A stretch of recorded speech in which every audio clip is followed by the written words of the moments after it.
Ang nabanggit mo sa iyong sinumpaang salaysay, ng 9:30 ng gabi, ikaw ay pinuntahan ni Mayor Duterte. Opo, Your Honor. Kanya sa'yo, na galit siya sa asawa mo. Opo, nung pumunta siya, yan, kasi hinanap niya. Tinanong ko siya kung bakit.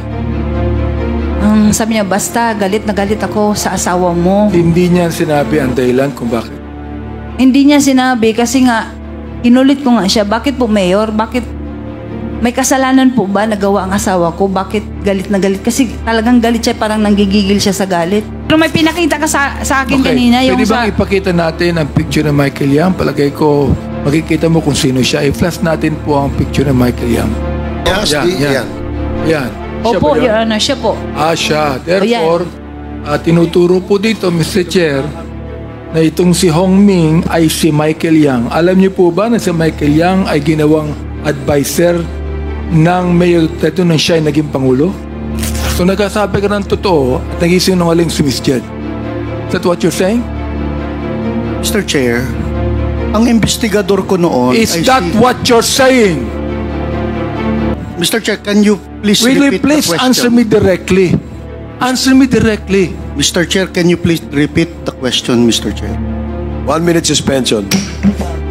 Hindi na usually... Ay, Sir Wilkins. Lulukuhan ba tayo dito? No, Mr. Chair, kasi sa akin, Mr. Chair. Project mo yon. Yes, Mr. Chair. Ngayon, kinuha niyo yung subject, yung supposedly suspect, without a warrant. Di ba tama? Without a warrant? Their invitation? Sabi ko, kung totoo ang sinasabi niya, you are guilty of human rights violation. Yes, Mr. Chair. You are.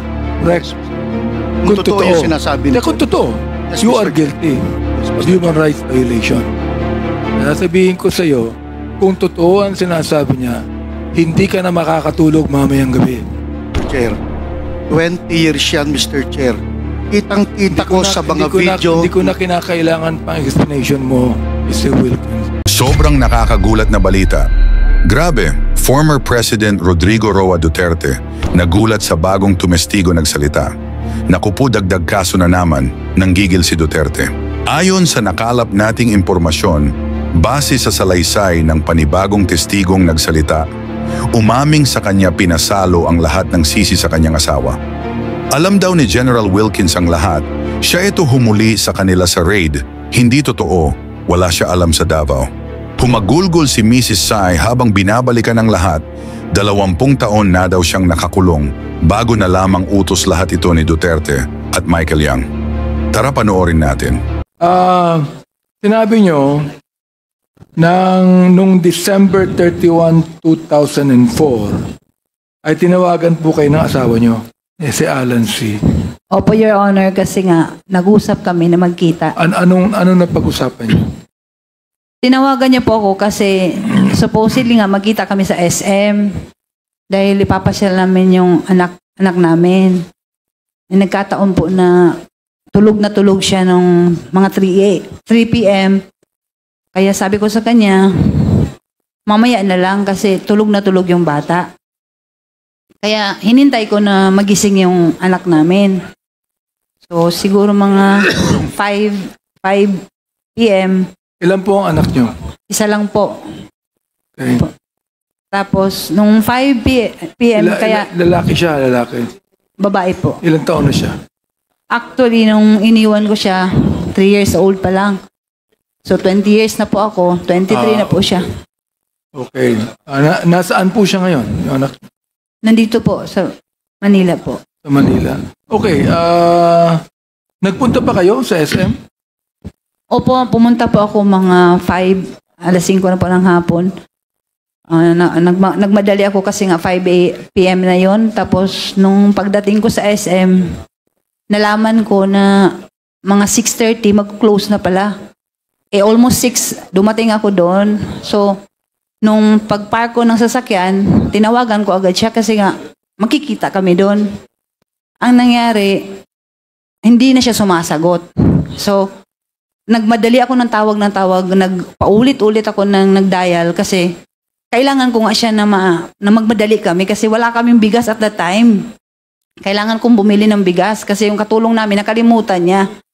So ngayon, hindi man talaga siya sumagot, pumunta ko sa Gloria Maris kasi wala kaming ulam, magbili na lang kami. So yun sa shortcut, hindi talaga kami nagkita. Umuwi ako ng bahay. Pagdating ko doon, kasi nandun yung mother-in-law at saka father-in-law ko galing China. Naiwan sila sa bahay. Anong oras kayo umuwi ng bahay? Siguro kasi natapos ako sa SM mga 6:30. Siguro by mga 7:30 nasa bahay na po ako. Nakabalik na po ako. Pagdating ko po doon, hinanap ng mama niya, yung parents niya, bakit daw hindi ko kasama si Alan. Sabi ko po, hindi ko siya nakausap, wala. Pilipino po ba si Alan o Chinese? Ano po, Your Honor? Pilipino ba si Alan o Chinese? Chinese po. Chinese, hindi siya Pilipino. Hindi po. Okay. So, anong pagkakilala niyo sa kanya? Matagal na kayo mag-asawa nung at that time, nung December 31, 2004. 2004, matagal na ba kayo mag-asawa? Hindi po, kasi 2000 lang po kami kinasal, July. So, parang almost mga 4 years and 4 months pa siguro, mga ganyan. Okay po ba ang buhay niyo? Maganda ba yung pamilya niyo? O ano po ba kalagayan ng buhay niyo? Sawa ng Diyos, okay naman po kasi nga, businessman naman po siya. Maayos naman, kaya lang, ito nga ang realidad dahil sinuway ko yung mother ko, nung nag-asawa na ako, naging battered wife ako. Opo. Ano ibig sabihin ng battered wife? Nananakit po siya kasi... Si Alan C. Opo. Sinasaktan ka. Opo, Your Honor.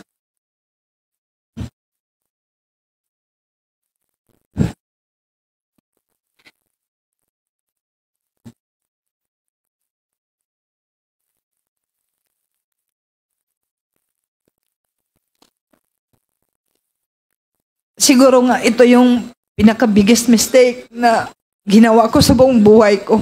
Kasi sa pag-disobey ko, sa parents ko. Pero kahit sinasaktan ka, mahal mo pa rin yung asawa mo. Ganun po, Your Honor. Tsaka hindi ako pwede magsumbong kasi nga, kagustuhan ko, parang sa pride ko rin, ayaw ko na mapahiya ko sa family ko kasi sinunod ko man yung gusto ko. Hindi mo siya hiniwalayan. Hindi ka miwalay sa kanya. Nag-attempt po ako nung mga buntis pa po ako at that time, mga siguro mga 7 months. Nag-attempt ako na gusto ko siya na layuan. Pero hindi ko rin nakaya kasi yung family, parang inayos kami. Bumalik din ako. So, anong ginagawa sa iyo ng asawa mo? Ibig sabihin ng battered wife, binubugbog ka ba niya o? Opo, yung may instance talaga na muntik ako namatay. Yung na-hospital ako sa Davao Doc. Okay. Yun ang na pinaka-worst dahil nga nagkaroon ako ng hindi ko maintindihan kasi baliktad yun, Your Honor.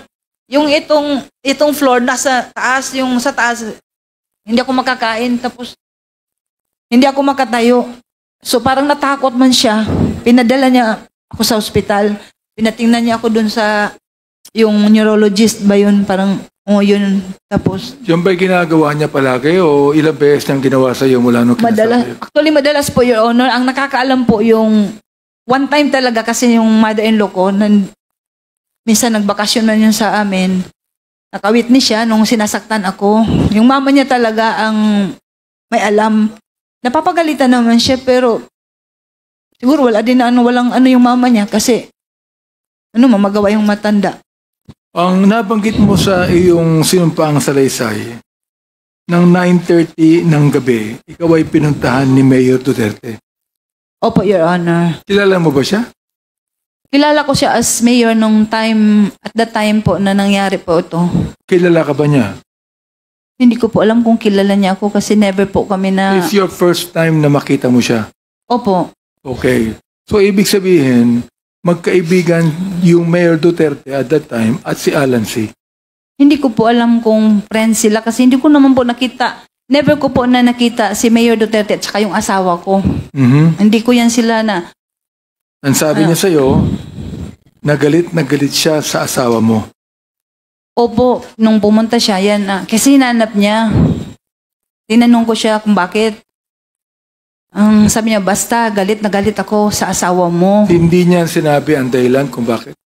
Hindi niya sinabi kasi nga, kinulit ko nga siya, bakit po Mayor? Bakit may kasalanan po ba nagawa ang asawa ko? Bakit galit na galit? Kasi talagang galit siya, parang nanggigigil siya sa galit.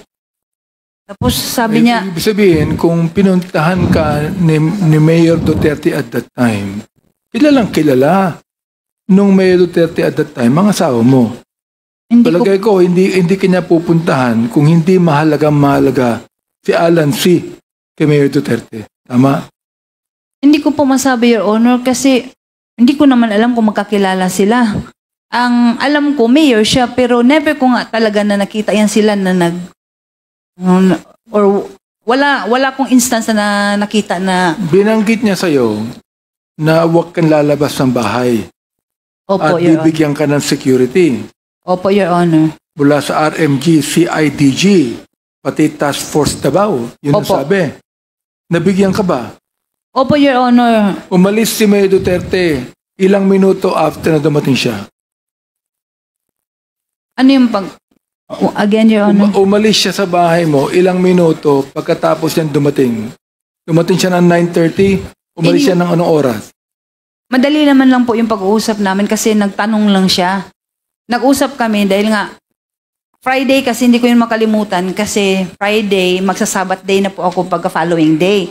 Supposedly doon po yung Sabbath service namin sa Eden, yung resort doon sa Davao. Yung sinabi niya sa akin na huwag kang umalis kasi babalik ako sa'yo bukas.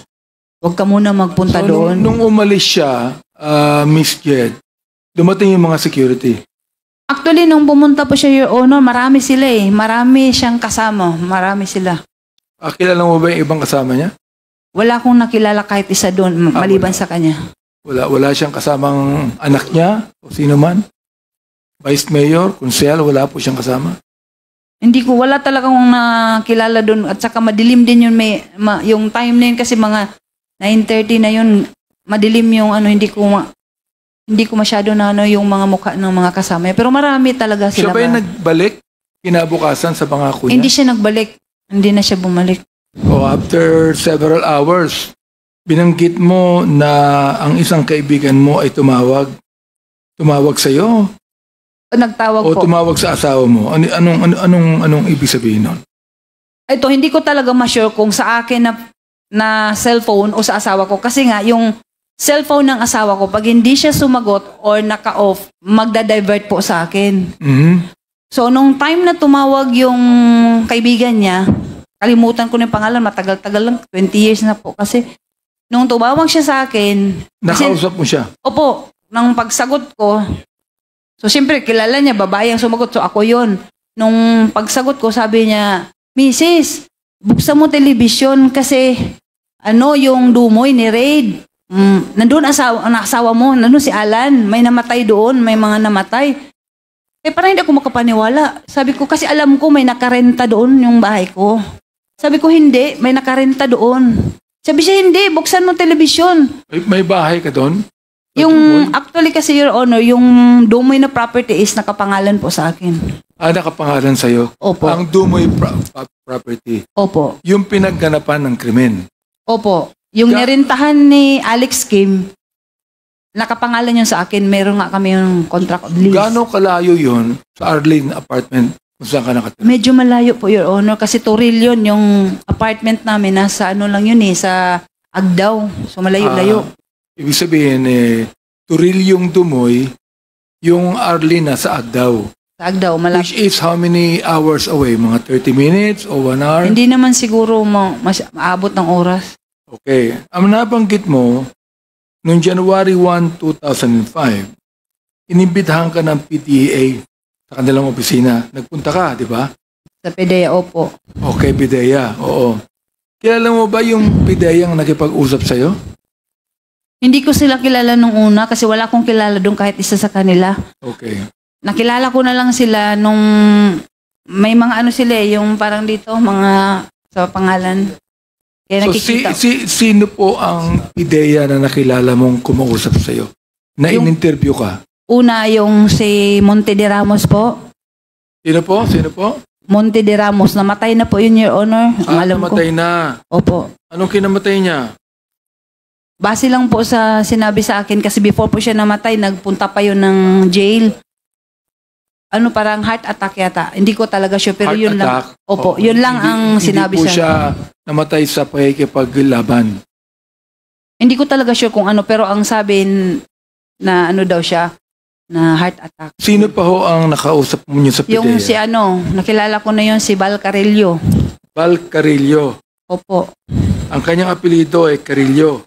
Opo, Your Honor. Siya po ba'y buhay pa? Wala na talagang balita, Your Honor. 20 years na nga po ang dumaan. Hindi ko na Dati. alam, hindi ko na nga kilala siguro kahit mga mukha nila. Hindi ko na Okay. matandaan. 20 years. Alright. Sino po itong si Alex Kim? Ano po, yan po yung nag-rent ng ano namin, yung bahay namin. Ano po ang kanyang relasyon kay Alan C? Actually, first time ko lang talaga na nakita si Alex Kim. Pinakalala sa akin ng asawa ko. Sabi niya, mag-rent nga daw kasi mag-open daw sila ng business. Yung sa Dumoy. So Yun. business partner po siya ni Alan. Hindi ko alam kung business partner sila. Pero ang sabi niya sa akin, mag-open ng business si Alex Kim. Yun ang sabi niya. Ito ba si Alex Kim ay Chinese din o Filipino? Hindi ko maintindihan, Your Honor, yung nationality niya honestly. Kasi nga, marunong siya mag-Korean, marunong siya mag-Japanese, marunong siya mag-Chinese, marunong siya mag-Tagalog.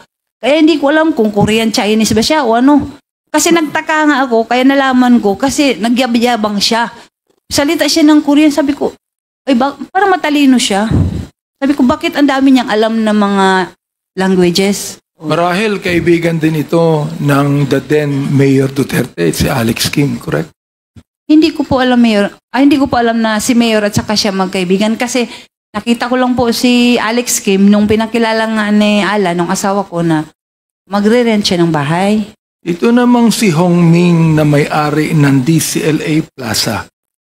Ito po bang DCLA Plaza nasa Davao po. Davao Yun. City mismo? Opo, Your Honor. At ang may-ari ay si Hong Ming.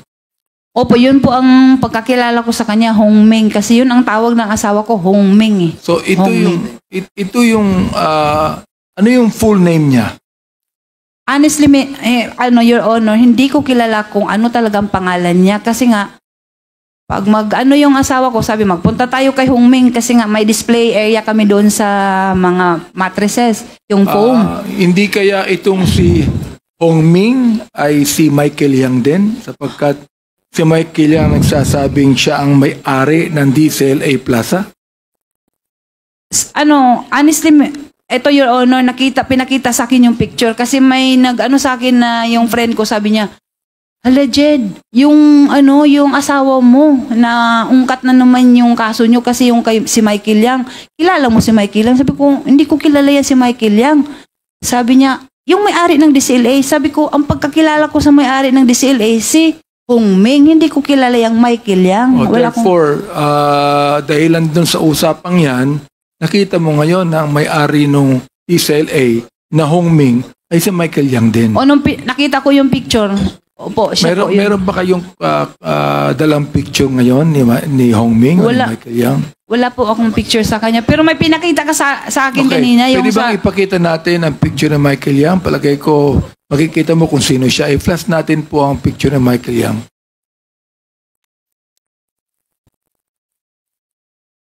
Matagal na bang kaibigan ni Alan C. si Hong Ming? Hindi ko po masabi, Your Honor, kung matagal na sila na magkakilala. Kasi nga, Pero nagpupunta kami, si Hong Ming sa bahay nyo. hindi siya nagpupunta. Kayo nagpupunta Kami sa ang kanya? pupunta doon kasi nga may display area kami doon sa kanya. Okay. Opo. So, ilang beses kayo nagpupunta ron sa isang linggo? Hindi naman palagi, not frequent, but siguro sa mga isang buwan, minsan once or twice ganyan. Pero hindi ko siya masyado nakakausap kasi pag pupunta kami doon, sila nga ang nag-uusap. Dahil ako, di ba meron siya mga tinda, yung mga damit. O di kilala mo yung Hong Ming. Nakita ko siya po, Okay. Your Honor. So, andito na ba yung picture ni Michael Yang? Ipakita natin kung yun nga. Can we ask yan, the, yan. yan. Ayan. Siya Opo, ba yun? Your Honor, siya po. Siya. Therefore, tinuturo po dito, Mr. Chair, na itong si Hong Ming ay si Michael Yang. Alam niyo po ba na si Michael Yang ay ginawang advisor ng Mayor Duterte nung siya ay naging Pangulo? I'm sorry po, Your Honor, pero wala na po akong alam na ano pala siya. Yung economic advisor. Opo. Opo.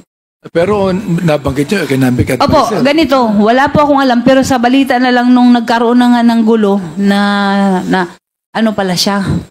Kasi hindi ko man nakalain na pwede pala yung Chinese maging ganyang economic advisor kasi alam ko pure Chinese siya. Sino po ang nagsabi sa inyo na drug lord ang asawa niyo? Yung mga pideya po. Pidea mismo. Opo. Ang nagsabing drug lord ang asawa ninyo. Opo. Pero hindi nila sinabi na itong si Michael Yang drug lord. Never po napag-usapan si Michael Yang nung time po na kinakausap ako ng mga pideya. Hindi ko po yan na rinig sa kanila yung pangalan ng Michael Yang. Narinig ko na lang talaga yung pumutok yung issue na parang nagkagulo na dawit yung pangalan po. Pero wala kang alam sa ibang mga activities ng asawa mo. Wala po akong alam, Your Honor, kasi nga yung As buhay. in talagang wala. Wala po. Maliban na lang po siguro sa mga bagay na katulad yan, magsabi siya, bibili ako ng property, pirmahan mo. Ganyan. Pipirma na lang ako. Nabanggit mo sa yung affidavit na kung ikaw ay ini-interrogate ng PIDEA, ay yung mga sagot mo ay kanilang tinitwist o pinapalitan. Opo. Ano pong ibig sabihin nun? Ganito po, Your Honor, yan ang honestly, I must admit talaga, yun ang dahilan na talagang nag-ano ko ng galit sa PIDEA. Kasi nga, nung in-invite ako, I never thought na yung statement ko pala na sasabihin ng mga sagot ko, doon din sila kukuha ng mga, yung gagawin nila ng para makasuhan kami. Kasi nagsasabi ako ng totoo, sinasagot ko sila ng maayos, nagulat na lang ako pagdating doon sa yung nag-hearing na kami. Katulad nun, inutusan ako ng asawa ko na magbili ng Venetian blinds. Kasi before yan, before na-occupy ni yung ngayon Michael Yang, ni Hongme, si Alex Kim, yung bahay kasi kailangan pa siyang ayos. So, sabi ng asawa ko, magbili ka kasi mainit doon yung sa window. Ito, nabanggit mo na pinafabricate Opo, yun po ang totoo ang yun. mga salita mo. Opo. So, pakibigyan mo nga kami ng example ng pinabricate ng PIDEA ang mga salita. Ito po yung hindi ko makalimutan na statement na yung Venetian blinds na dala ko, pinadala ng asawa ko, pinahati doon sa Dumoy, hindi pa po yun na-occupy ni Alex Kim. Nagtaka ko pagdating doon sa statement, sinabi nagdala ako ng karton-karton ng mga chemicals. Nagdi-deliver ako doon. Kasabwat daw ako sa yung drug operation ng asawa ko. So, Okay. yun ang pinakaano ko na natatandaan ko sa ngayon, Your Miss Honor. Jed, kilala mo ang direktor ng PIDEA, si Wilkins Villanueva? Opo, nagkaharap po kami, Your Honor. Nandito siya ngayon. Pakitingnan mo nga at ituro mo sa amin kung kilala mo. Pakitayo, tumayo ka lang. Sapagkat nandito siya eh. Tingnan natin kung kilala mo siya. Tumayo ka lang, umikot ka, tumayo ka. Tingnan mo maigi. Kung kilala mo, ang siyang nag-interrogate sa'yo, nakipag-usap sa'yo, ang director po ng PIDEA at that time ay si Wilkins Villanueva. Pakituro nyo nga kung sino siya.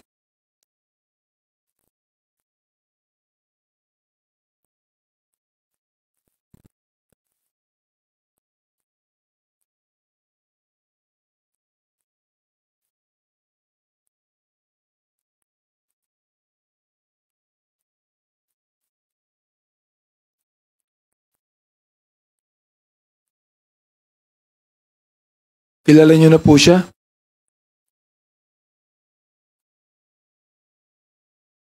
Opo, Your Honor. Sino po siya? Medyo tumandaan na po siya kasi parang ko muna. Pakituro nyo nga po kung sino kung nakita nyo. Medyo tumanda na nga siguro dahil O kasi pa 20 nag-iba years na yun eh. Opo, kasi Oo. parang medyo naalangan niya kung siya nga ba talaga. Director Wilkins, pwede po bang tumayo kayo sandali? Pakitayo nga, Miss Jed, ayan. Yan si Wilkins Villanueva. Siya ba ang nag-interrogate sa'yo? Siya ba, hindi pa kita pinapaupo, siya ba ang nag-fabricate ng mga salita mo? Hindi po, si Sino? Monte de Ramos po. Monte de Ramos. Opo. Pero yung Monte de Ramos, kasama ni Wilkins at that time. Sa palagay ko po, kasi nasa office po kami ng PIDEA, tao niya po kasi siya po yung So dun. sila ang nagsabi na ikaw ay nagdala ng mga karton-karton na mga chemical sa Dumoy. Opo, Your Honor. Oh, Mr. Wilkins, are you agreeing to what Miss Jed said? No, Your Honor. No, you're not. Oh, alam mo, nung inausap ka rin namin noon panay ang mo mahilig ka sa no? Dapat ang pangalan mo yung pangalan nung kalaban ni James Bond, si Dr. No. Mahilig ka sa no So nagsasabi ka ng totoo at nagisinungaling si Miss Jed. Is that what you're saying? Mr. Chair, ang investigador ko noon Is ay that what you're saying? Mr. Chair, can you please Will you repeat please the question? answer me directly? Answer me directly. Mr. Chair, can you please repeat the question, Mr. Chair? Ano ba yung question ko? 1 minute suspension. Okay. Hearing is resumed. Naalala ko na. No, talagang tumatanda na tayo no? Ang tanong ko, is that what you're saying? So, please explain. Thank you, Mr. Chair. Mr. Chair, si Monte de Ramos was my investigator. So, ang sabi ni Jed Pilapil, dinala siya sa PIDEA.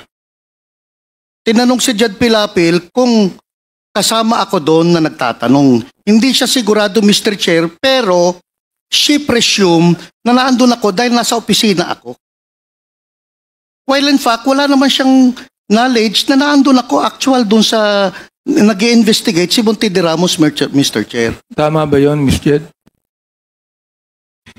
Your Honor, pwede po i-correct ko lang po yung statement. Kasi ganito, di ba tinanong niyo po ako kung si Wilkins Villanueva po ba yung nagtanong sa akin. Sabi ko po sa inyo, hindi po siya si Monte de Ramos, yung tao niya, ang nagtanong sa akin. Pero never ako na nagsabi na yung ano ba yung sinabi niya kanina, parang mali Kasi ang sinabi ko po, si Monte de Ramos. Tinanong mo ako ulit na ano yung... Kasama niya. Anong kasama ba niya? Oo. Sabi ko, probably kasi tao niya. Pero wala siya nung time na nag-investigate si Monte de Ramos. Wala siya. Wala siya. Paano mo siya nakilala? Kasi actually, isa siya sa mga sa akin po, nag-interrogate. Aha. Sino po ang nagkaso sa inyo? Ang PIDEA? Hindi ko po alam, pero sila po ngayon nag-file ng case sa amin. Sila ang nag-file ng case sa inyo. Opo, kasi Ano po ang ebidensyang ipinakita sa inyo? actually, Your Sa Honor, korte? hindi ko po alam kung ano po. Kasi nga, Sapagkat na-convict ka, di ba? Convicted yun ang ka. actually, ayoko na nga sana itong balikan, Your Honor, 20 years ago. Medyo masakit na I was able to forgive sa PIDEA. Kasi parang, kung ano man yung ginawa ng asawa ko, kasi nasira yung buhay ko at saka yung anak ko, I've learned to forgive kahit si Sir Wilkins. Ayoko na sanang balikan to.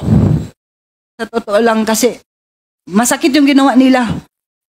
Ang worst doon kasi nung time na, ano ba yun, basta yung, hindi ko maintindihan kasi, yung inquest ba yan na, before yun, nag-waiver pala ako, pina-waive ako ng, hindi ko alam kung lawyer ko, hindi ko rin naintindihan kung bakit, basta ang sabi, mag-waive ako, dahil makasuhan daw sila ng illegal detention, dahil wala nga kaming kaso, sa totoo lang po, Your Honor. Dahil sa takot ko po, dahil sabi ng lawyer ko, hindi ko daw alam po kung ano yung katotohanan dito, baka daw madamay ako dito, sabi niya, magpirma ka na lang ng waiver for safekeeping. Yun ang naintindihan ko. Pero Sabi ng hindi, lawyer mo. Opo. Sino po ang lawyer niyo nang sabi niyan? At that time po si Attorney Zulueta po.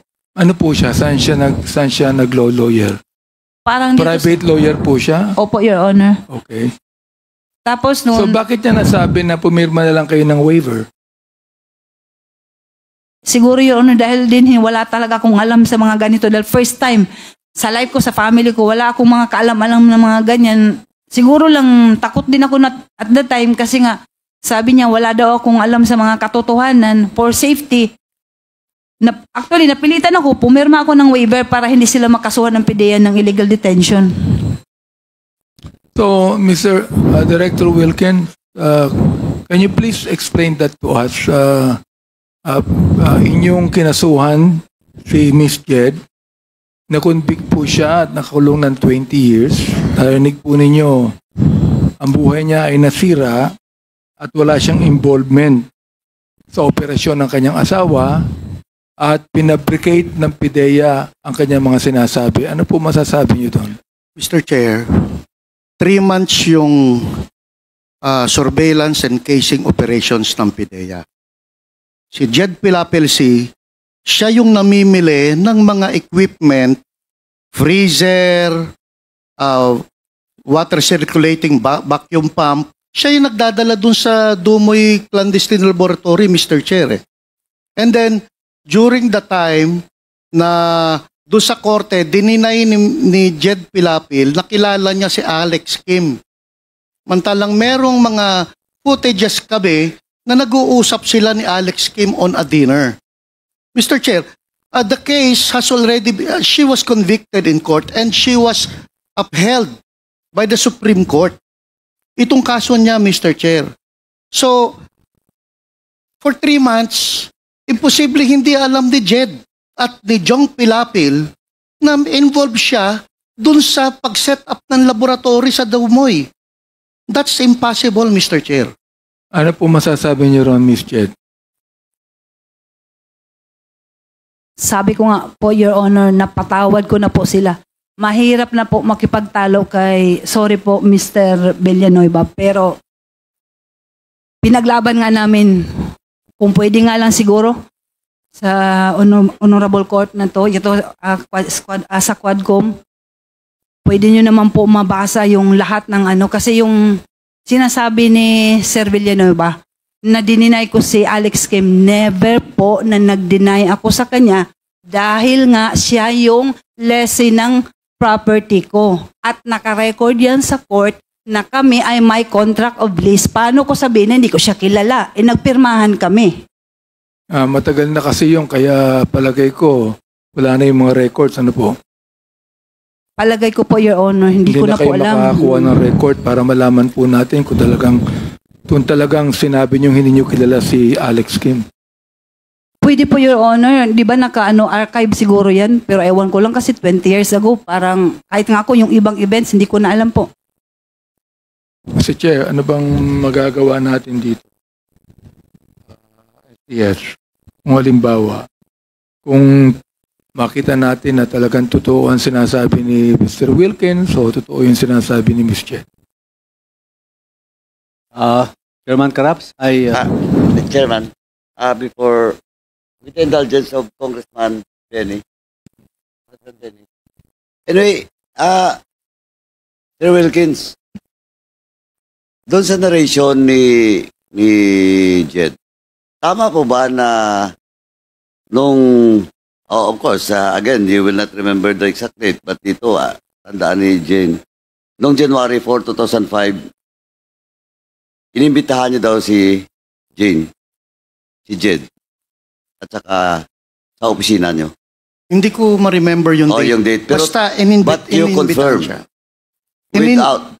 But you confirm. Na ininbitahan siya sa office. Yeah. I don't know the date, Mr. Chair. Okay. Now, second, is it correct na nag-sign siya ng waiver? I don't know, Mr. Chair. Why? Hindi para sa akin yung Mr. Chair. I have my investigator. No, but you're the head. Hindi na usually... Sir Wilkins. Maglulukuhan ba tayo dito? No, Mr. Chair. Kasi sa akin, Mr. Chair... Project mo yon. Yes, Mr. Oh, Chair. ngayon kinuha niyo yung subject, yung supposedly suspect, without a warrant. Di ba tama? Without a warrant? Their invitation? Yes, Mr. Chair. O now, para hindi kayo makasuhan, nag-waive siya. Pumirma ng waiver, tama? Hindi ko alam, Mr. Chair, kung nag-waiver siya because my investigator, sila yun, Mr. Chair eh. Usually, Mr. Chair, pag head Mr. ka ng office, Mr. Wilkins, ikaw yung head of office, napakalaking project, tapos hindi mo alam, tapos hinayaan mo yung mga tao mo na papirmahin yung subject or yung suspect for a waiver? Mr. Chair, as head of office, ang in charge dyan is investigator. I delegate the job sa investigator. Anyway, Mr. Chair, may lawyer sila, Mr. Chair eh. But in that case, Mr. Wilkins, are you not liable if ever there will be a violation of the rights of because you're just the head and there is an investigator? Ito, theoretical lang. Mr. Chair, Are you not liable? Theoretical hindi ko sinasabi na he has all the basis of his overclaim. usually, Mr. Chair, sa... Hindi nga. At tinatanong ko, theoretical. Hypothetical. Theoretical. Are you liable or not? No, Mr. Chair. Why? Dahil hindi naman... But you are the head of the office. Yes, Mr. Chair. If illegal activity or whatever violation of law under your office, as the head of office, you are liable, especially in this case. Especially in this case, this is a very big project of your office. Oh, CSC nandito. Ito, CSC, this is not, CSC, this is not the subject. Are you a lawyer, sir? Good afternoon, Mr. Chair, and to all the other members of the This is the subject in your invitation, no? But tanongin na kita. In this case, ito, hypothetical lang. If the investigator of Wilkins violates the right of the suspect, is he not liable of any case? Mr. Chair, there are circumstances that has to be met for the principle of command responsibility to apply to the extent that the principal may be liable. Because, Mr. Chair, as explained by former Executive Director General Villanueva, he mentioned that he delegated the conduct of, if I heard him correctly, the conduct of that operation to his investigation. No, that is not the conduct of the operation, the conduct of the investigation, of the interrogation, Mr. Chair. of the interrogation. Yes, Mr. Chair. Pero sa project, nandun siya, directly being supervised by Mr. Wilkins. Like, At inamin niya yan. Well, in fact, nagyabang pa siya dito. That is not a project of a Asierto, that is my project. And that's in record. Now, in that case, Attorney, yes, Mr. Chair. is he liable? Again, Mr. Chair, as I've mentioned nga po, there are circumstances that would qualify Cora po. Paduano, the indulgence na nilang attorney. Ang tanong natin is he liable on the basis of command responsibility? Mr. Chair, as I am explaining, there should be qualifying circumstances present in a case for a principal to be liable under command responsibility. There is, just like what you've said, that he delegated the authority to investigate. Kumonte de Ramos. Hindi na makapagsasabi ngayon, patay na eh. Palagay ko, namatay siya dahil dyan eh. Mr. Chair, Pangalawa, walang arrest warrant. Is that a violation too? Mr. Chair, if I heard the representation of Mr. Villanueva correctly a while ago, the matter is already decided with finality in the Supreme Court. I would not like to comment on the merits thereof, as it may violate our duty as lawyer, as far as there is already a decision made by the Supreme Court. But again, with regard po doon sa possible accountability, administrative accountability or liability of Mr. Villanueva as the principal or head of the office during the time of that conduct of investigation, it will all depend po dun sa mga attending circumstances. Because as I mentioned, Mr. Chair, one of the requirements is that the principal should know that there is an irregularity or an omission that was committed, and despite knowing of such irregularity or wrong committed by his subordinates, he failed to take corrective actions on the matter. So The irregularity caused the brokenness of the family, actually. Anyway, Miss Jed, nabanggit mo na hanggang ngayon, hindi mo alam kung buhay pa o patay na ang iyong asawa? Hanggang ngayon, hindi mo alam. Yes, Your Honor. Okay. Mr. Wilkins, alam mo ba napatay na si Alan C? Mr. Chair, wala siya doon sa laboratory when the time was when we raided the laboratory, Mr. Chair. So hindi mo rin alam kung buhay Hindi siya. ko alam, Mr. Chair. Okay. So, ayan. Miss Jet, narinig mo ang sinabi ni Director Wilkins na hindi rin niya alam kung buhay o patay ang asawa mo. Opo, Your Honor. Actually, kung pwede pa akong magsalita, sabi ko nga sa 20 years na I was able to accept na God has a purpose. Kung buhay man si Alan C. or patay, gusto ko na sana matahimik na po ito, Your Honor. Kasi nagsuffer na po ako ng 20 years, yung anak ko. Di ba kanina sabi nga ng ma-decided na may finality na po yung kaso namin. Wala na akong magawa eh. Pero siguro tama yung sinasabi sa Bible na Proverbs 13:23 na for lack of justice there is waste. By waste talaga. Kasi yung buhay namin ng kami, magkapatid. Supposedly hindi kami nagpapagasto sa gobyerno sa pagkain, sa rasyon, sa kulungan. Siguro mas productive ko pag nasa labas. Pero sa nangyari, anyway, sabi ko nga, wala na kami magawa. Tapos na eh. 20 years, hindi ganun kadali. Pero with God's grace po, He has a purpose at naging makabuluhan ang buhay ko sa kulungan. At yun ang pinapapasalamat ko. Sana po, bigyan na po ng peace ito kasi parang useless din, Your Honor. Dahil hindi na po maibabalik lahat ng na-damage sa buhay ko. Salamat po sa inyong attitude. Ilan taon pa po kayo sa kulungan, Miss Jet? Ano? Ilan taon pa po kayo sa kulungan? Nakawala na ba kayo o ano ba? Ang status nyo ngayon? Actually po, Your Honor, as far as I know po, I have already served the maximum sentence po. Kasi nga, with the GCTA po, nagpapasalamat po sa Panginoon dahil nga, mayroon yung bagong batas. I was able to avail ng GCTA. So from jail, sa tulong ni God, I was able to maintain yung good attitude ko sa jail until sa correctional. And I am even the trustee mula sa jail hanggang sa correctional. At ito ay pinapasalamatan ko dahil it's a privilege. Privilege lang po ito. And siguro nga, sabi ko nga, may purpose si God.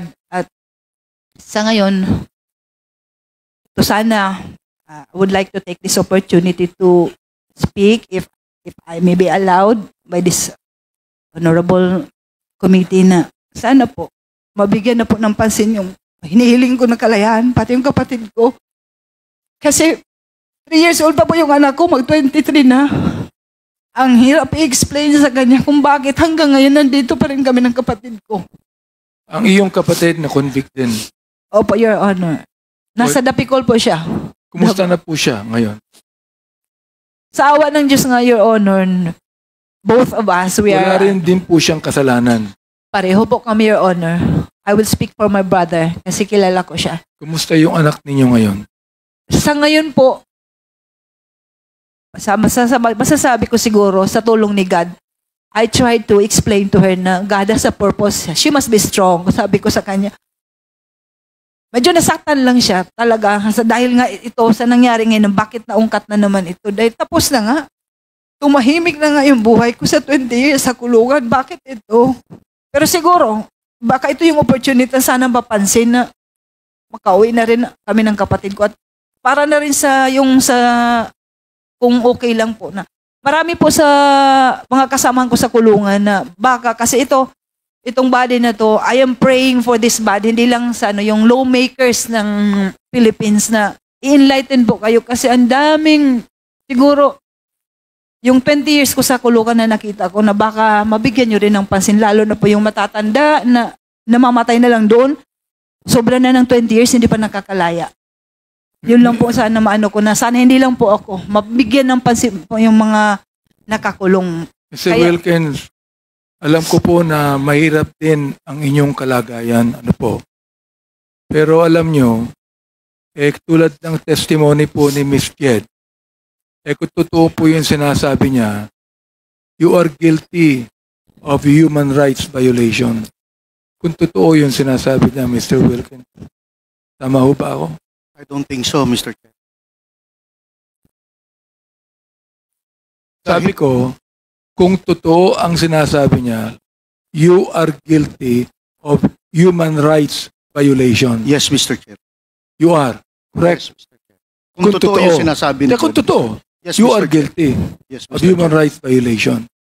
At sasabihin ko sa iyo, kung totoo ang sinasabi niya, hindi ka na makakatulog mamayang gabi. Mr. Chair, 20 years yan, Mr. Chair. Kitang-kita ko sa mga video. Hindi ko na kinakailangan pang explanation mo, Mr. Wilkins. Magandang hapon po, Ma'am Pilapil C. Paano po ba namin kayo pwedeng tawagin? Ano bang komportable sa inyo? Jed po, Your Honor. Okay lang po. Okay Good lang afternoon po din po. Tawagin po namin kayo, Jed. Opo. Okay, Jed. So, Jed, kamusta naman po kayo ngayon? Anong kalagayan nyo? Okay naman po ang pakiramdam ninyo? Sa tulong ng Panginoon po, Your Honor, okay naman po ako kahit wala pa akong tulog. Kasi madaling araw po yung biyahe namin kanina. Okay. So, kanina nabanggit mo, kasalukuyang kang nakakulong. Yes, Your Honor. Okay. At ilang taon na po kayong nakakulong? Mag-20 na po by January 4 po. But you said that you might be able to be set free due to good conduct. Tama po ba yun? If God will permit, Okay. mapapasalamatan ko po yan. Well, definitely God is just. Thank you, Your Honor. So that's one thing that we can be sure of. So ano po ba ang kasong hinabla sa inyo?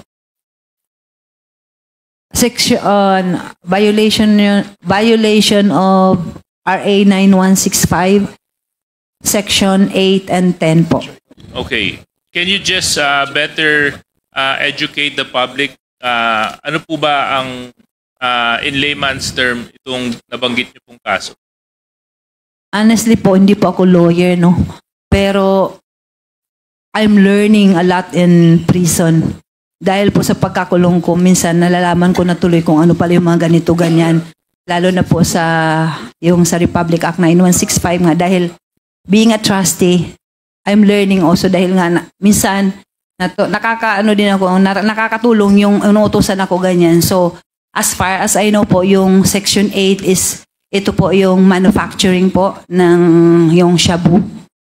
And then yung Section 8 po, ito po yung parang possession ng paraphernalia ba yun, mga equipment, yun po.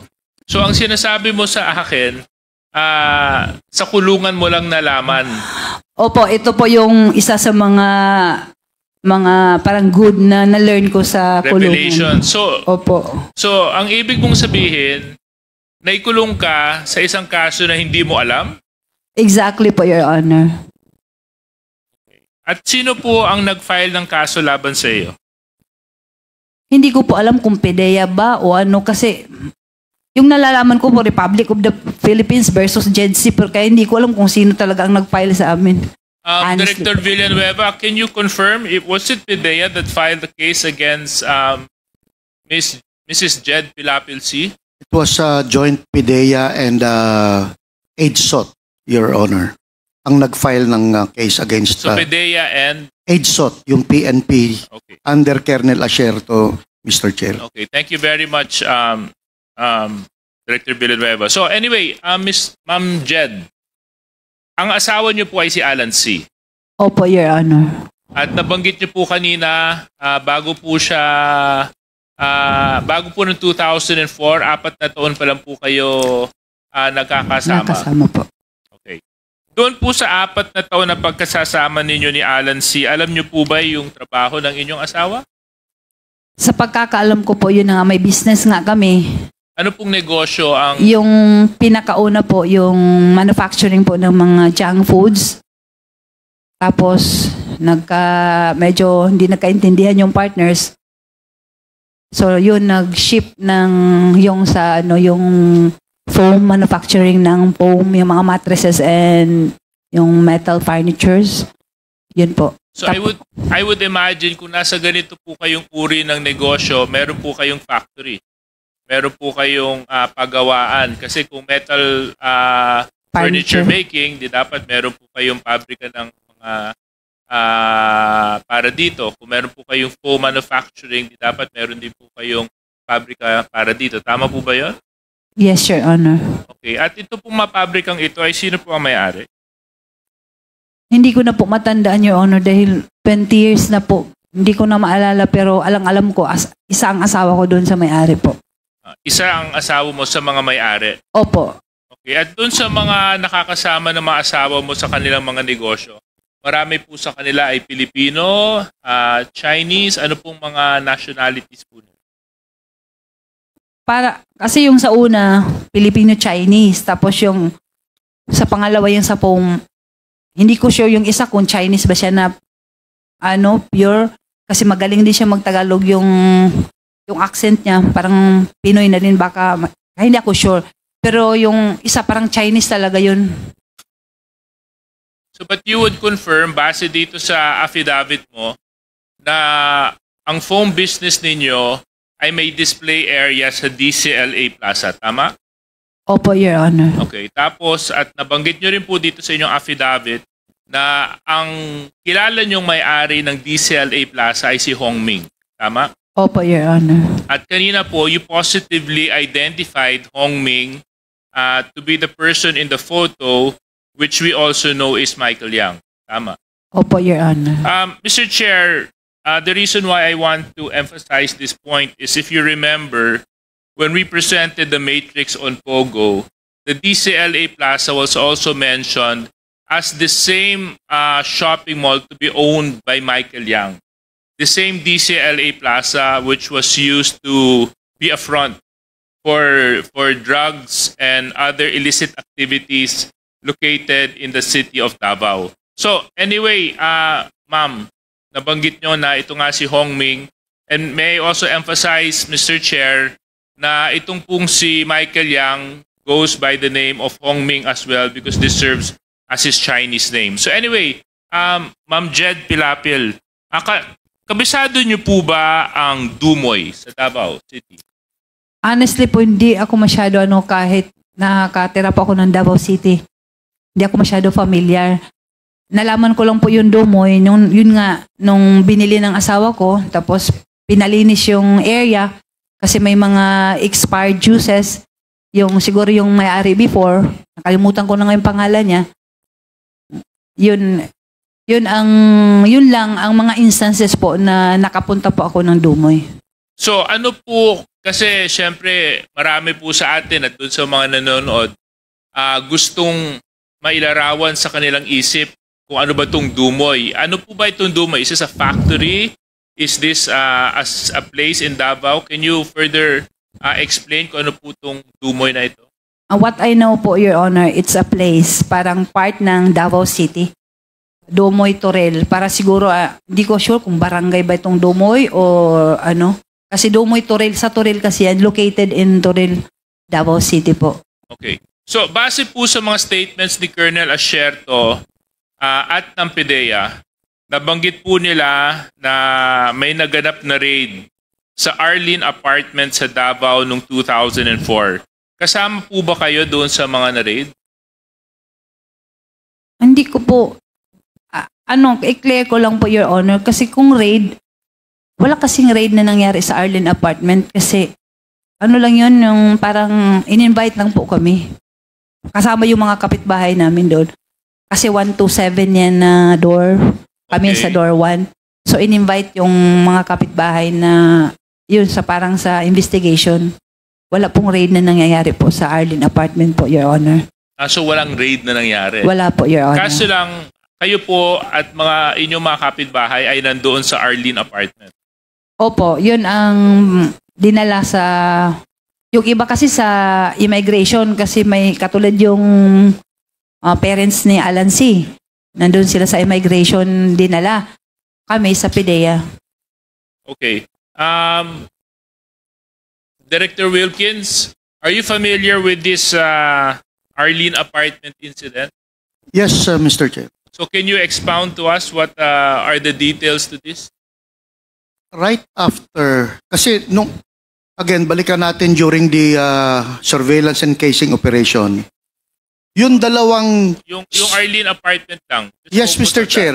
Yung dalawang chemist na sinabi ng USDEA na padating sa Davao City, dumiretso sa Arlene Apartment. So talaga nakatutok kami sa Arlene Apartment, Mr. Chair. So nung ni-raid namin yung clandestine laboratory sa Dumoy, after the inventory and after everything has settled down, pumunta si Mayor Duterte at ang iba pang mga part ng joint anti-drug operations sa clandestine laboratory, pumunta sa Arlene Apartment nung gabi. At yun yung sinasabi ni Miss Jed Pilapil na nagpunta si Mayor. But during that night... Correction. Walang sinabi si Miss Jed Pilapil na pumunta si Mayor. Ang sinabi lang ni Mr. Pilapil sa amin ngayon, sa ating ngayon, na walang raid na nangyari dun sa apartment. So, ewan ko lang kung saan mo na idagdag yung kwento na yon, Mr. Villanueva. Kasasabi lang, Mr. Chair, kaninang before you, kasasabi lang ni Miss Jed Pilapil mention that na nung gabi 9:30 pumunta si Mayor. sa bahay? Arlene Apartment. Yung bahay niya, Mr. Chair, is sa Arlene kanina Apartment. nyo ba nabanggit yun, Ma'am Jed? Yes, Your Honor. Kanina po, nabanggit ko nga po na yung pumunta nga po si Mayor, yung tanong kanina, nakalimutan ko po. Pero yung sa tanong nyo po na na-raid, ang sagot ko po, wala pong raid na nangyayari doon sa Arlene that's my point, Director Villanueva. Kasi you mentioned that there was a raid that was conducted in Arlene Apartment. And she was there. Nando kayo yung Yes, Your Honor. pumunta sila. May pang-raid ba nang nangyari? Actually, hindi nga po raid kasi si Mayor, nung pumunta siya doon, kinausap niya lang naman ako, tinatanong niya nga yung hinahanap nga niya si Alan C., asawa ko. Wala naman nangyari na raid. Iniwan niya lang yung 3 tao doon na nagbantay po sa akin. Yun lang po. Okay. So ang kwento mo naman, ang version ng kwento mo, Director Villanueva, pagkatapos nung warehouse incident, dumiretso kayo dito sa Arlene Apartment. Yun ang correct? sinasabi niya, Mr. Chair, yung 9:30 na nagpunta kami nila Mayor sa Arlene Apartment at doon sila nakapag-usap nila Mayor. Yung version mo, ano yung sinabi mo kanina? Yun na yun. After sa clandestine laboratory sa Dumoy, Alright. after everything has been settled down, pumunta na si Mayor at yung member ng team doon sa Arlene Apartment dahil wala si Alan C. doon sa Dumoy. So pumunta sa Arlene Apartment at doon nakita si Jed Pilapil, Mr. Chair. That same night, Mr. Chair. So I just have a question, Director Villanueva. Why of all areas sa Arlene kayo pupunta? Was there an information or were there intelligence reports that he was to be found in that area? Mr. Chair, kasi doon si Jed Pilapil at si Alan C. nakatira doon sa Arlene Apartment. Okay. For 3 months, doon talaga sila makikita. Okay. And you confirm this, Ma'am Jed Pilapil? Yes, Your Honor. Doon po kami nakatira sa door 1 ng Okay. Arlene apartment po. Okay, thank you very much. So anyway, sinabi niyo po walang raid ang nangyari. Yes, Your Honor. So, kayo mismo nandoon. Opo. Sino pa ang mga kasama niyo doon? Yung anak ko po, yung katulong isa, at saka yung mother at saka father-in-law ko po. At dito mo sinabi, at dito, base sa salaysay mo, dito sa ibinigay mo sa committee, pumasok ang dating mayor, galit na galit. Oh, galit na galit siya. Pero hindi siya pumasok. Doon lang siya kasi parang yung parking area, may gate doon lang po siya. Actually, hindi siya pumasok. In-invite ko nga po siya na, Mayor, pasok po kayo. Sabi niya, hindi naman daw siya magtatagal. Kaya hindi na siya pumasok. Nakatayo lang po siya doon sa may gate po. Okay. So, hindi nyo kasama si Alan C. at that time? Hindi po, kasi nga, hinahanap ko nga po siya. Okay. So, parehas nyo hinahanap. Hindi rin kayo masyadong pamilyar dito sa warehouse sa Dumoy, tama? Yung warehouse nga po, sasabi ko nga po kanina, hindi po ako, yung kumbaga, siguro kung once or twice na nakapunta po ako doon, yung naglinis, yung naghatid po ako ng Venetian blinds. Yun po. So, mga ilang beses po kayo nakapunta doon, Ma'am Jed? Hindi ko talaga exactly ma-remember, Your Honor, kasi medyo matagal. Pero as far as I know, siguro at most 3 times. 3 times? O parang ganyan. Pero as far as I remember, twice lang po yung naglinis kami doon at saka yung naghatid ako ng Venetian blinds. Ito ba yung itsura nung facility na pinag-uusapan natin? Yes, Your Honor. Yan. So, ang sinasabi mo, mga 3 beses lang po kayo nakapunta dyan. Siguro parang ganyan mo. Okay. Probably siguro. At doon sa loob ng 3 beses na nakabisita po kayo dyan, nakita niyo po ba ang loob at mga taong nagtatrabaho sa loob? Ganito po yan, Your Honor. Wala pong occupancy ang bahay na yan. Nung binili po yan ng asawa ko, wala pong maliban po sa mga expired, karton-karton, ang dami po na parang isang bodega ng mga expired na juices. Yun lang po ang laman at saka madumi siya. Kaya nilinis namin. Tsaka ayaw ng asawa ko na itapon namin diretso yung mga juices kasi baka daw inumin ng mga bata, kukunin. Tapos baka maya magkaroon ng magkaroon ng problema, malason sila. Baka kami pa ang accountable. Kaya ang ginawa namin, kami ng kapatid ko, yung katulong at kasama nga yung anak ko, ginunting-gunting namin yan, binuhos yung mga juices before we throw away yung mga sachet, yung Tetra Pak po. Okay. So doon sa paglilinis ninyo at pagbisita nyo sa loob ng warehouse, may nakita po ba kayong mga kasama ng asawa nyo? Wala na po. mga katrabaho niya? Wala. Kasi yung time na yun, wala, hindi pa nga yan na-occupy, wala pa. Kami lang po, asawa ko, ako, yung katulong, yung anak, at saka yung kapatid ko po, si Jong. So anyway, Mr. Chair, those are pretty much all my questions. I would now request that we recognize Congressman Gutierrez because he's next. Yeah, okay. Before that, tatanong ko lang si Jed. Jed, yung sinasabi ni General Wilkins Villanueva na yung Arlene apartment, nando doon yung Chinese na chemist. Kilala mo yun? Wala po akong kilala na Chinese na chemist, honestly po. Doon sa 7 pintuan ng apartment din, wala kang kilalang Chinese na nakatira doon? Ito po ang totoo. Mga Chinese, marami po doon kasi may mga occupants na mga Chinese pero hindi ko alam kung mga chemist sila o ano sila. Kasi mga Pero Chinese, alam mong merong Chinese. may mga Chinese po doon. Okay, sige. General Villanueva, the chemist that you were referring to, na allegedly ito yung nagluluto ng shabu, doon nakatira sa Arlene. Doon, sir, dumiretso after galing sa airport, So Mr. Chair. from the airport, dumiretso Doon sa dumiretso sa Arlene apartment, Mr. Chair. Exactly doon sa apartment unit No, ni- Mr. Chair. Doon sa 7, Isa doon sa isa 7. doon sa 7, Mr. Chair. Okay, sige, salamat. Now, we Mr. recognize Congressman before Congressman Gutierrez, you. Congressman Adyong. I ask.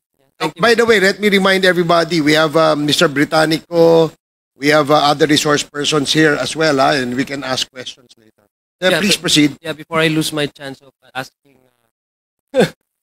General Wilkins, this will be very brief po. Thank you, Rog. Gusto ko lang balikan. Miss Jed, sabi mo Jed, yung ano mo, no? You mentioned na negosyo nyo sa inyong asawa is yung nagdi-deliver ba kayo or Display po. nagdi-display kayo? Opo, yung mga mattresses po sa DCLA po. Okay, DCLA. Ito yung DCLA, sinabi mo naman na ito yung owned by Hongmin, di ba? Yes, Your Honor. Okay. Yung sa DCLA, and you recognize yung si Michael Yang, yung Hongming na yung tama po ba? Yes, Your Honor. Opo.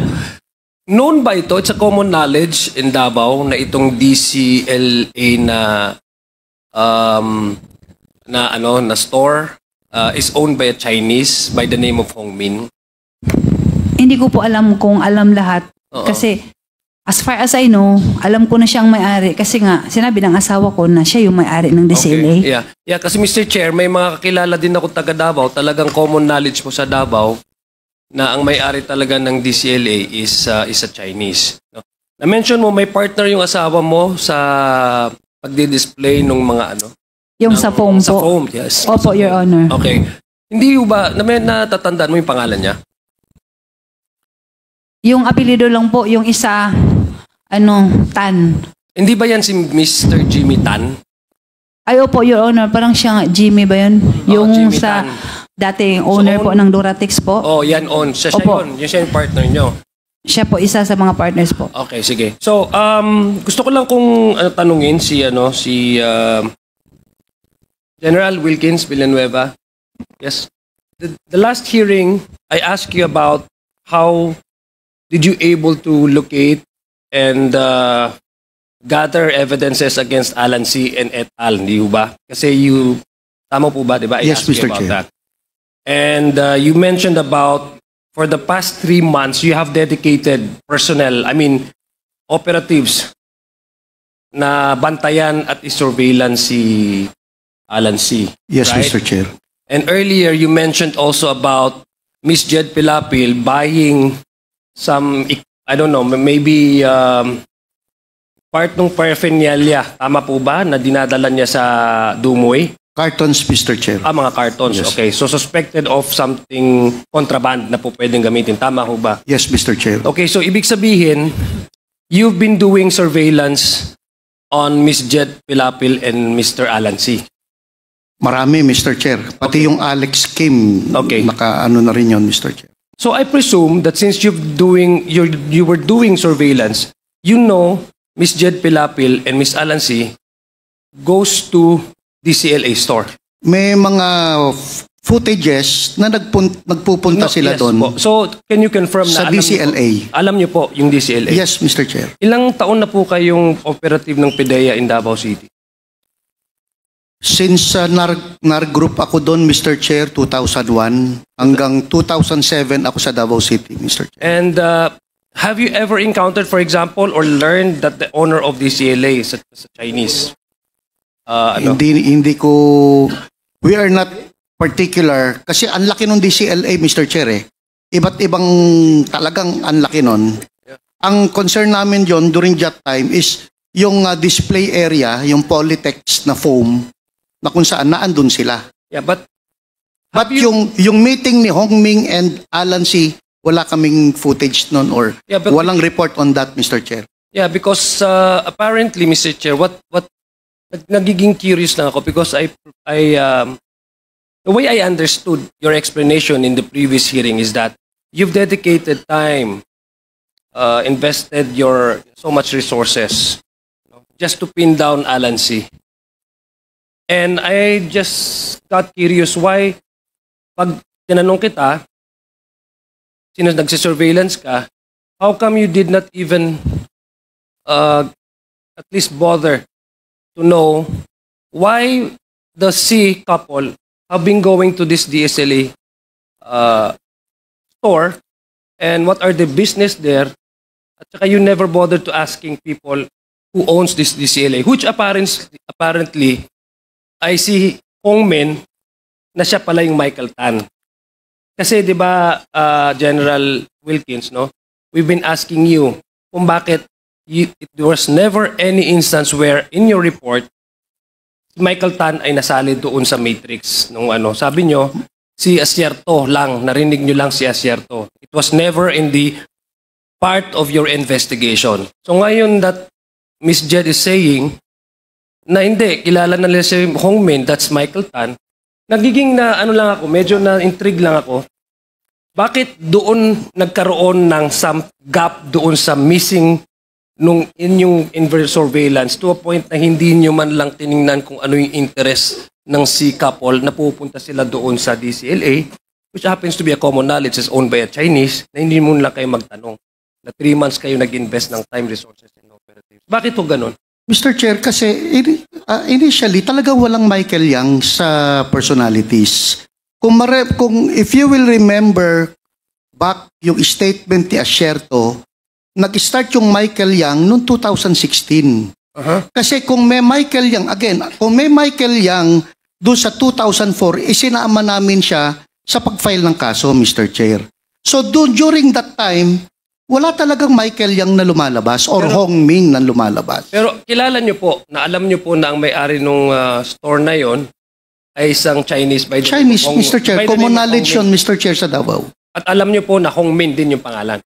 Hindi ko, sir, we did not bother to ask because he was not our person of interest during that time. Shouldn't it be part of the, I don't know, kasi I don't know how you do your surveillance in your case building strategies, but shouldn't it be a matter of interest also? Since they've been going to this store a couple of times, would that at least pique your interest? Mr. Chair, kasi talagang task priority requirement kami. Kukunti lang kasi kami, Mr. Chair, eh. Kaya nga, yung beforehand, nag-start kami, nag-usap kami ni Colonel Asierto, sino ba yung mga personalities natin? Before we started, walang Michael Yan or Hongmin na nakalagay doon, Mr. Chair. So, we concentrated on the different personalities na doable na naandyan. So, one of those surveillance operations that we conducted, pumupunta sila JEDC dun sa lugar. But, display area kasi ng politics yun si Mr. Chair, eh. That is owned by Alan C. dun sa Bunawan, Davao City. Anyway, I will not labor on that point, Mr. Chair. I just find it interesting why a big project, hindi nila miss out nila yung ganun, no? And then just so happened, it's curious, naging curious lang ako kasi Hongming and Michael Yang are one and the same as positively identified by Ms. Jed. Tapos samantalang, I mean, ang kinakatakutan ko dito, Mr. Chair, I'm sorry, Mr. Wilkins Villar, I'm not pointing fingers at you, Baka may cover up nangyayari, Madam Chair. Kasi if we are really try to dig deeper into this case, no, si Hongmin and Michael Yang, andun sa Matrix, is known to be one of the drug lords, Chinese drug lords, who happens to own a store where Miss Jed and his husband, Alan C., goes to and do business while the PIDEA is doing a 24-hour surveillance for 3 months. I don't know if you can answer that, Mr. Chairman. You're smarter than I. Thank you, Mr. Chairman. Okay, thank you. General Wilkins, question lang, no? Si Johnson Chua, who is allegedly the biggest drug lord in Davao, sinurveillance nyo rin yan? Actually, yung Johnson Chua, Mr. Chair, is lumabas lang dun sa toll lag namin. Wala kaming muka until nung after sa clandestine laboratory operation. Nagkaroon na siya ng muka? Nagkaroon siya ng muka, Mr. Chair. Kaya kung makikita nyo dun sa picture kanina, Johnson Chua, silhouette. Oh. So, Johnson, ang priority namin talaga, Mr. Chair, is Johnson Chua, who is the financier, Alan C., who is the operations officer, and Alex Kim, yung nag-rent ng Dumoy apartment kay Jed Pilapil C., Mr. Chair. So, parang considered din na drug lord itong si Alan C. Yes, Mr. Chair, siyang operations officer, Mr. Chair. Correct me if I'm wrong, kasi my image of a drug lord is someone who is driving a fancy car, surrounded by armed bodyguards. Ito sa drug lord na to, hindi ganon. Hindi ganon, Mr. Chair. Okay, sige. Salamat po. Now, we recognize... Mr. Chair, with the indulgence of Congressman Gutierrez, I just have one question. Okay, make sure just one. Just one, okay, just one. Thank you. But it's a very long one. Ma'am Jed, matanong ko lang, sinabi ninyo meron kayong display doon sa DCLA? Yes, Your Yeah, Honor. so that's not a question, that's just a statement, Mr. Chair. Now I'm gonna go to my question. Ilang buwan nyo pong dinidisplay yung mga produkto nyo doon? Actually po, bago lang kasi yung yung Polytex, kaya hindi ko ma-remember kung ilang buwan, pero hindi siguro siya nag-last ng mga 2 months. Basta madali lang talaga. Mabilis lang. 2004, opo. Kasi kakaumpisa lang po ng Polytex, tapos nangyari po ito.